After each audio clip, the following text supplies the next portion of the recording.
From Jake Paul's epic punches one of only 4 jabs connected by Jake Paul to Anthony Joshua's jaw-crushing brutal right hand, chin served on a platter for that right hand right there.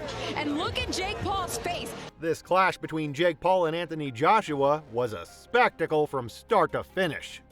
Jake Paul's rise in boxing has been unconventional, yet undeniably impactful.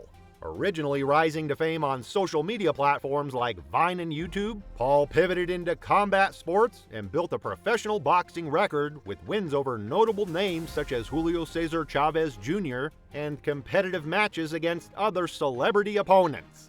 Heading into the Joshua fight, Paul had a professional record of around 12-1 with 7 knockouts, and he carried a reputation for athleticism, speed, and promotional mastery. Paul's technique had always been grounded in movement and jab volume, using his footwork to create angles and land quick shots before retreating. In earlier bouts, this approach made him difficult to hit while giving him occasional openings to score.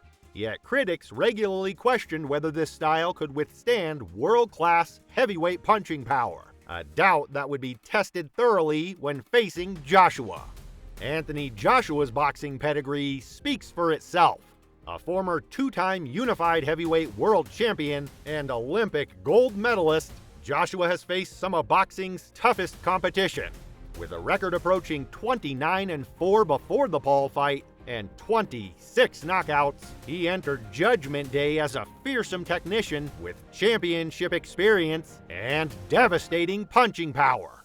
Unlike Paul, Joshua's career was rooted in traditional boxing, measured combinations, disciplined footwork, and strategic pressure. Despite a setback in recent fights, Joshua's career still demonstrated his ability to adapt and prevail against high-level competition. From a boxing standpoint, this fight wasn't just a spectacle. It had real stakes.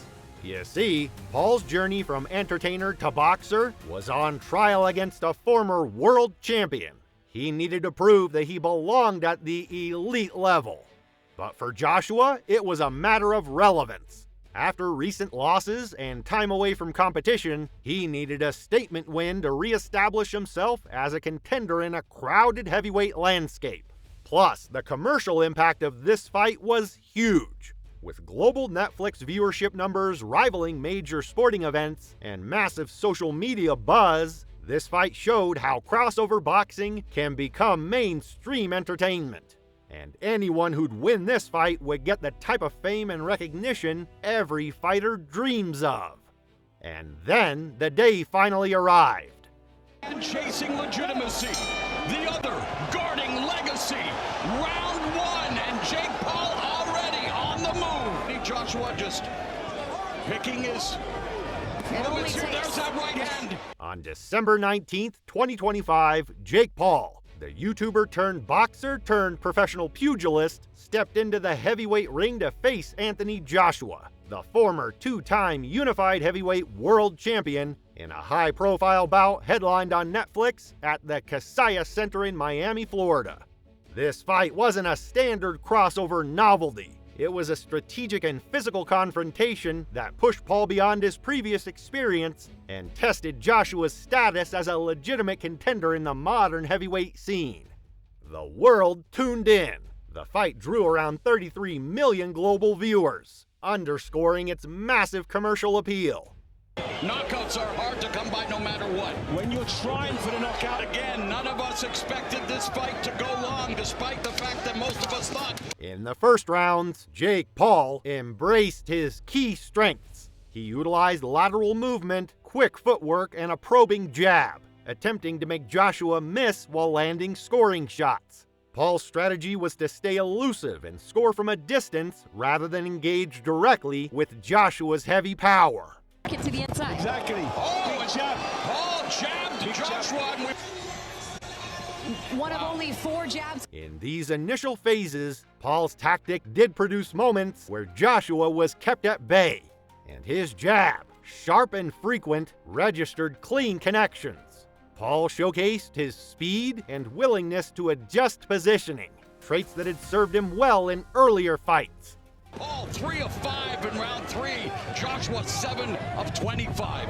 There's the jab from Joshua that pops Paul's head back. However, this approach came with trade-offs. Paul's defensive strategy of circling and avoiding exchanges slowed the pace of the fight and prevented him from establishing offensive pressure. While this kept him safe early, it also failed to meaningfully disrupt Joshua's rhythm. 30 seconds left in the first half of this fight. Didn't expect to say that either. Left hook from Jake Paul there. Yeah, left hook. He's landing punches. What is this? Anthony Joshua's tactic was grounded in patience and pressure. Rather than launching a reckless barrage, he picked his moments, using the jab to control range and then cutting angles to close the space on Paul. Gradually, Joshua began to increase forward movement, forcing Paul into tighter quarters where his smaller frame and evasion became less effective. Back to the basics. It really is. Oh, the uppercut, and he took it! Jake Paul took it!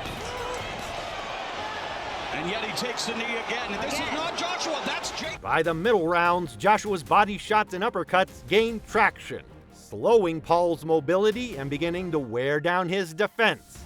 Joshua's ability to blend power punches with tactical positioning soon turned the tide, as his weight and physical advantage became more decisive. Down to the body with the right hand for Anthony Joshua. There's a big left mount. The fight's momentum shifted dramatically in the 5th round. Joshua began scoring multiple knockdowns, visibly pushing Paul's energy to its limits. What had been a cautious advantage transformed into dominant ring control for Joshua.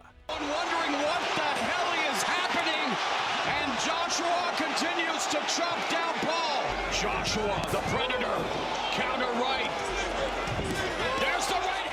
His second fight at heavyweight against a bona fide knockout artist in Anthony Joshua, seeking his 26th knockout as a pro. But by round 6, Joshua delivered a brutal right hand that dropped Paul and effectively ended the contest with a knockout. Paul was unable to beat the referee's count, and Joshua secured a definitive victory by KO in the 6th round. he's tired, he's breathing heavily, and he's cornered again by Joshua. He needs to keep moving them feet like he was in the early rounds, but it's hard to do that. Right uppercut, it's amazing that Paul is still... And even if he does land his best shot at the moment, not that much is going to happen. And it almost... Oh, there's a left hook. Oh, down goes... Joshua's win further re-established his position as a heavyweight contender and set the stage for potential matchups in 2026 with other elite fighters. Paul, meanwhile, suffered a double broken jaw requiring surgery. While Paul's ambition burned bright, the night revealed the harsh truth. Speed and movement can only take you so far when met by elite heavyweight power. Experience, patience, and precision drew the line, and the ring made no exceptions.